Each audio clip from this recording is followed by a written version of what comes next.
Hello sahabat pemasyarakatan, berjumpa dengan saya Cliff daripada Jabatan Penjara Malaysia dan kini bertugas di Penjara Pusat Kota Kinabalu, Sabah.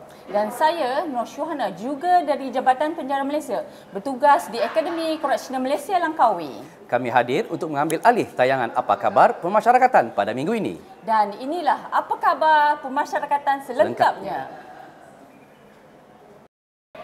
Acting Director Jeneral Pemasyarakatan Reinhard Silitonga mengajak Humas Pemasyarakatan dari seluruh wilayah Indonesia bersinergi membangun citra pemasyarakatan.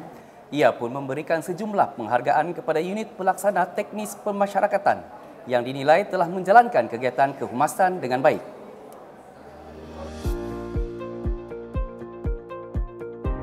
Perkuat sinergi dalam membangun citra pemasyarakatan di mata publik, Direktorat Jenderal Pemasyarakatan melaksanakan pembentukan Agen Informasi dan Publikasi Pemasyarakatan tahun 2024. Kegiatan bertajuk Sinergi Merajut Citra Pemasyarakatan yang Berdampak dengan tagline Humas Bergerak Bersama dibuka oleh Pelaksana Tugas Direktur Jenderal Pemasyarakatan Reinhard Silitonga beberapa waktu lalu.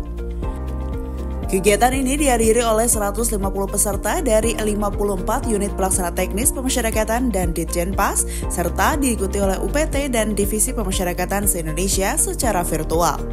Para agen informasi dan publikasi yang dibentuk ini akan menjadi garda terdepan dalam menyampaikan informasi yang akurat, faktual, dan inspiratif tentang pemasyarakatan. Sebagai bentuk apresiasi atas kontribusi UPT Pemasyarakatan pada kegiatan kehumasan, diberikan penghargaan pada 4 kategori. Kategori kontributor program Apa Kabar Pemasyarakatan teraktif diberikan kepada Lapas Pemuda kelas 2 Tangerang, Lapas Perempuan kelas 2 Semarang, dan Rutan kelas 2B Tanjung Redap. Kategori kontributor berita pada website Ditjenpas teraktif dianugerahkan kepada Lapas Narkotika kelas 2 Karang Intan, Lapas kelas 2B Tabanan, dan Lapas kelas 2B Banjarbaru. Sementara kategori pengelolaan media sosial terbaik diraih oleh Rutan kelas 2B Bangil, Rutan kelas 2B Banjarnegara, dan Bapas kelas 1 Malang. Adapun kategori manajemen komunikasi krisis terbaik diberikan kepada Lapas kelas 2 Salemba, Lapas kelas 1 Madiun, dan Lapas Perempuan kelas 2 Jakarta. Acara yang diselenggarakan oleh Direktorat Jenderal Pemasyarakatan hari ini sangat menarik secara topik dan secara penyelenggaraan karena melibatkan tidak hanya birokrat, praktisi, tapi juga teman-teman dari media gitu ya, untuk mengajarkan tentang kehumasan sehingga terbentuk citra yang positif ke Direktorat Jenderal Pemasyarakatannya. Harapannya tidak hanya jadi lebih baik, tapi juga kita bisa bersinergi dan berkolaborasi dengan akun kementerian lainnya seperti akun Kementerian Sekretariat Negara, karena ada beberapa tugas dan fungsi yang itu beririsan sehingga kita bisa membuat konten dan menyampaikan pesan ke publik secara bersamaan, dengan harapannya publik juga bisa lebih luas lagi terjangkau oleh informasi yang kita sampaikan. Senang sekali hari ini diundang untuk sharing sebenarnya, karena saya yakin Bapak Ibu yang kepala-kepala UPT dihadirkan hari ini itu sebenarnya sudah punya pengalaman, tinggal kemudian dipertemukan, kami diberi ruang untuk saling berdiskusi antara kami wartawan dengan Bapak Ibu yang setiap hari melaksanakan tugas di UPT masing-masing di banyak daerah, sehingga kemudian ada kesepahaman bersama. Orang pertemuan seperti ini mungkin bisa memberikan gambaran posisi masing-masing, kebutuhan masing-masing, sehingga bisa ada kesepahaman, diharapkan bisa membuahkan hasil kerjasama yang baik, yaitu apa? Dalam bentuk informasi publik yang tepat, yang akurat tentunya, yang bisa dipercaya dan cepat untuk memenuhi kebutuhan masyarakat, kebutuhan keingintahuan masyarakat. Karena memang Direktorat Jenderal Pemasyarakatan sendiri saat ini, saat saya masih menjadi wartawan, reporter di lapangan pun sudah sangat baik ya, punya punya kanal komunikasi melalui grup WhatsApp, selalu ada update dan lain-lain. Tapi mungkin menurut saya ada perlu peningkatan kecepatan, karena tadi kami bahas di sesi sharing bersama dengan kepala-kepala UPT bahwa logika dari media apapun itu, media konvensional maupun media baru saat ini adalah kecepatan. Jadi mungkin kecepatan yang perlu untuk ditingkatkan sehingga kemudian dipahami bahwa logika perusahaan pers dia adalah dua entitas, satu dia di entitas pers dan juga entitas bisnis, makanya kemudian harus berlomba-lomba, harus bersaing dengan media lain menjadi yang paling cepat. Mungkin itu bisa dilakukan oleh Direktorat Jenderal Pemasyarakatan sama-sama nih kita punya kepentingan bersama untuk memberikan informasi terbaik kepada publik, itu bisa sama-sama kita wujudkan dengan kolaborasi.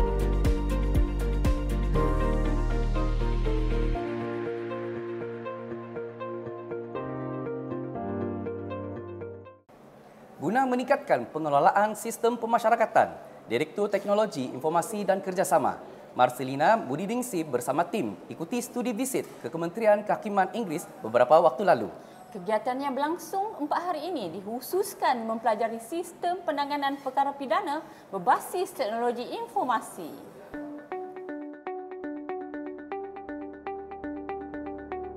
Delegasi Direktorat Jenderal Pemasyarakatan mengikuti studi visit aplikasi Criminal Justice System Dashboard yang berlangsung di London, Inggris pada 16 hingga 20 September 2024. Kunjungan tersebut untuk mempelajari sistem pertukaran data penanganan perkara pidana berbasis teknologi informasi atau SPPP-TI yang dinilai penting untuk mewujudkan kepastian hukum, transparansi, dan kepuasan masyarakat dalam proses penegakan hukum di Indonesia. Delegasi di Jenpas dipimpin oleh Direktur Teknologi Informasi dan Kerjasama Pemasyarakatan Marcelina Budiningsi, beranggotakan Kepala Lapas Kelas 1 Medan Pitra Jaya Saragi dan Kepala Seksi Registrasi Lapas Kelas 1 Cirebon Kurniawan. Ditjenpas menjadi salah satu delegasi Indonesia bersama instansi hukum lainnya seperti Kementerian Koordinator Bidang Politik Hukum dan Keamanan, Mahkamah Agung, Kejaksaan Agung, Bareskrim Polri, Kementerian Komunikasi dan Informatika, serta Direktorat Jenderal Administrasi Hukum Umum.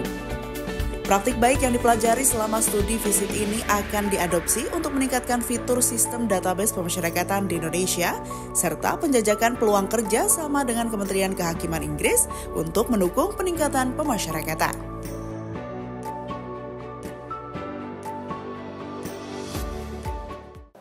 Berada di balik jeruji besi tidak menghalangi kreativitas warga binaan yang berada di Lapas Narkotika Karang Intan. Mereka mengikuti pelatihan sablon untuk menyalurkan kreativitas sekaligus bekal keterampilan untuk membuka lapangan pekerjaan saat telah kembali ke masyarakat.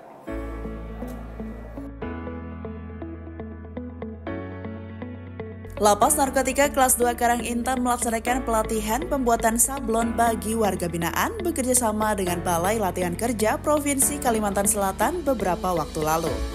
Pelatihan ini menjadi bagian program kemandirian untuk membekali warga binaan dengan keahlian produktif sebagai mata pencaharian saat kembali ke masyarakat nanti. Pada pelatihan ini, warga binaan diajarkan teknik pembuatan sablon jenis Polyflex dari proses desain awal hingga menjadi sablon utuh. Desain sablon dibuat pada aplikasi CorelDRAW, kemudian dicetak menggunakan bahan vinyl, dan hasil cetakan kemudian ditempel pada transfer paper, dipotting dan ditempel pada media yang ingin disablon dan dipanaskan menggunakan heat press. Warga binaan yang selesai mengikuti pelatihan ini memperoleh sertifikat sebagai bekal untuk mencari pekerjaan atau membuka lapangan kerja nantinya. 35 warga binaan Lapas Pemuda Tangerang resmi menyandang status mahasiswa Universitas Muhammadiyah Tangerang. Mereka akan mengikuti perkuliahan sebagai mahasiswa program sarjana kampus kehidupan. Sebanyak 35 orang warga binaan Lapas Pemuda Kelas 2 Tangerang mengikuti pembukaan perkuliahan kampus kehidupan jenjang strata 1 atau sarjana beberapa waktu lalu.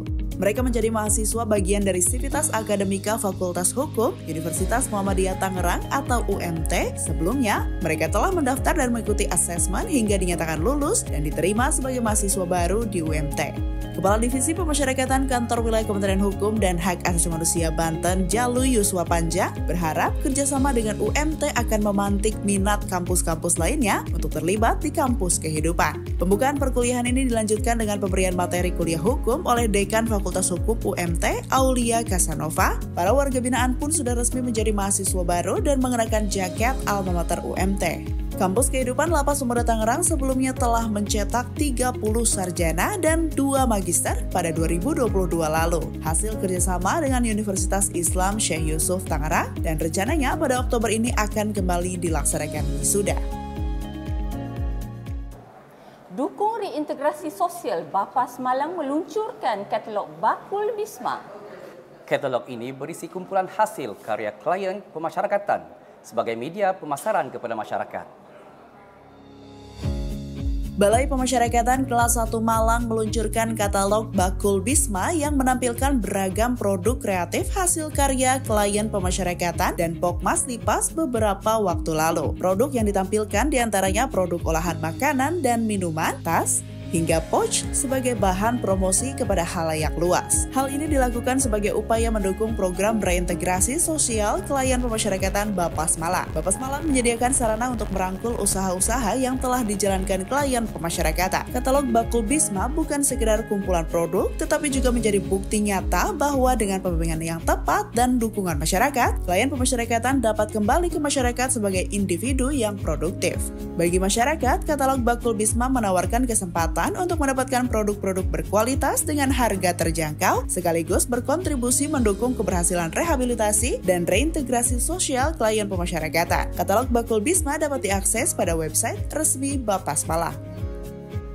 Bakul Bisma merupakan usaha upaya terobosan dari Balai Pemasyarakatan Kelas 1 Malang dalam rangka merangkul usaha clean Balai Pemasyarakatan Kelas 1 Malang. Harapan kami dengan adanya Bakul Bisma mengedepankan usaha-usaha yang dilakukan oleh clean pemasyarakatan. Dan semoga edisi-edisi selanjutnya tetap berjalan agar clean terbantu untuk usaha ke depan. Terima kasih. Keluarga menjadi support sistem utama bagi warga binaan selama berada di dalam penjara. Menyadari hal ini, Lapas Sumedang mengadakan Family Day mempertemukan warga binaan dengan keluarganya sebagai pemacu semangat mengikuti program pembinaan dan rehabilitasi. Suasana penuh kehangatan dan keakraban terasa kental dalam acara Family Day di Lapas Kelas 2B Sumedang. Kegiatan ini melibatkan petugas lapas, anggota Dharma Wanita, dan warga binaan beserta keluarga dan kerabat. Kegiatan ini dilaksanakan untuk mempererat hubungan antara warga binaan dengan keluarganya, sekaligus menjadi ajang rekreasi untuk mendukung proses pembinaan dan rehabilitasi. Salah satu daya tarik dalam Family Day ini adalah bazar jajanan murah yang menyediakan aneka makanan dan minuman, mulai dari sosis bakar, pisang goreng, aneka jus dan kopi hingga camilan lainnya yang dapat dinikmati sambil melepas rindu dalam suasana santai. Semakin lengkap ditemani dengan penampilan band warga binaan Mawar Bisu Band. Selain bazar, acara Family Day ini juga menyediakan layanan kesehatan dan layanan informasi. Kegiatan ini merupakan upaya pihak lapas untuk memberikan suasana yang lebih humanis bagi warga binaan dan keluarganya. Kegiatan seperti ini sangat penting untuk mendukung proses pembinaan dan pemulihan warga binaan karena interaksi dengan keluarga adalah salah satu aspek kunci dalam proses rehabilitasi mereka. Sahabat pemasyarakatan, berita sekian perjumpaan kita pada episod kali ini. Sebelum menutup perjumpaan kita, mari saksikan penampilan lagu spesial dari klien pemasyarakatan Bapas Jakarta Pusat. Update terus informasi seputar pemasyarakatan Indonesia pada media sosial di bawah ini. Kami dari Jabatan Penjara Malaysia mohon undur diri dan jangan lupa saksikan terus Apa kabar pemasyarakatan? Pemasyarakatan pasti.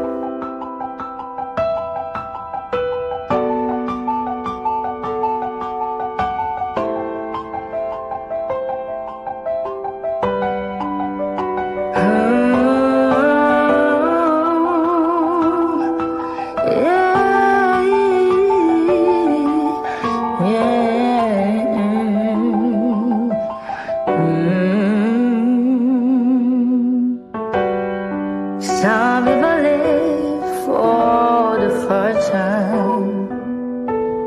Some people live just for the fame. Some people live for the power, yeah. Some people live just to play the game.